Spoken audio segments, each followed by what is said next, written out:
سلامونه، جاوید بختیار یم. څه رقم کولی سو چې د ADODB کنیکشن په اساس باندې په ايکسيس کې ډیټا ډیلیټ کړو، یعنی له ايکسيل نه داسې VBA کوډ وکړو تر څو پورې په ايکسيس کې ډیټا ډیلیټ کړو.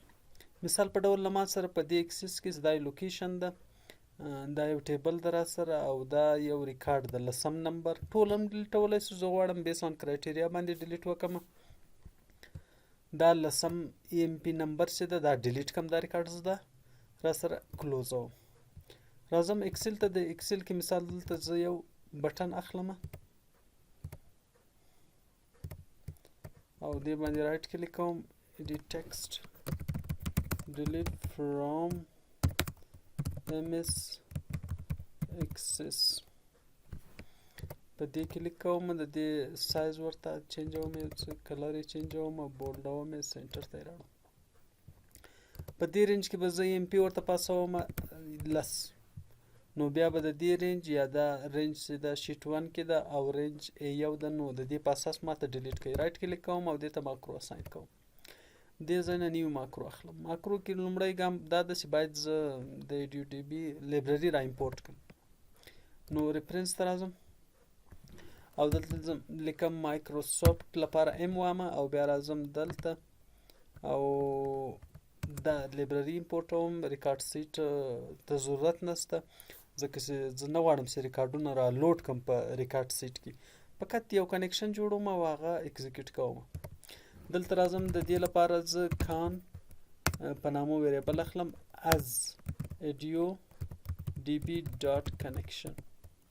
د دې یو object جوړوم ADODB.connection او دا can.open کوم او کله چې دا اوپن کړو نو زه دلته سټرینګ ورته پاسوم او پرووایډر مساوي کوم Microsoft.ace.oledb.spans.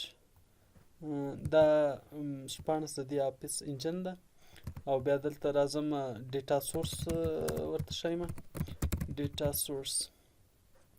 ډیټا سورس مساوي کوم C ډرایو او الته له ما سره دا یوزرز ده او الته ما سره محمد یوزر ده او هغه کې بیا ما سره ډاکومنټس ده او هغه کې ډیټابیس 1.accdb او دا دې ځای نه کلوز او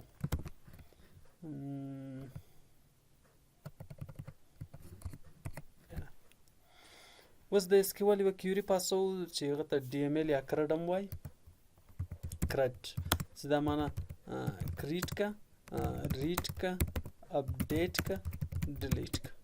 دا یو ډایم SQL از string او SQL مساوي کوم ډیلیټ کا static from EMP where EMP number equal to کې زه دلته رینج ورته پاسوم ځکه بیس آن کرایټیریا باندې راخلم.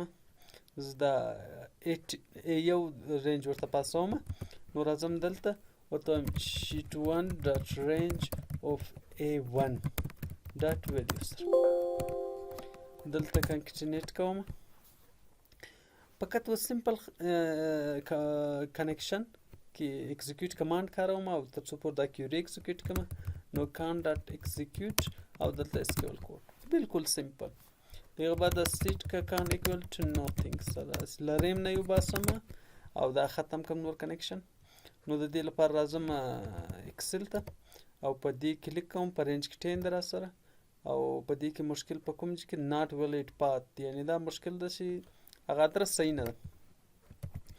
زه راځم مای کمپیوټر ته او بیا دلته راځم رن را خلاصوم او رن کې دا فایل ډریګوم. کله چې مې دا ډریګ کو دا کنټرول C راځم دلته او مشکل په دې چې تر دې چې ماته وایي زه دا کنټرول وی کوم چې کوم چې مشکل کوم چې دا سټاپوم او بیا هم رن کوم. بالکل رن کمانډ ما په بټن کلیک ونه کو.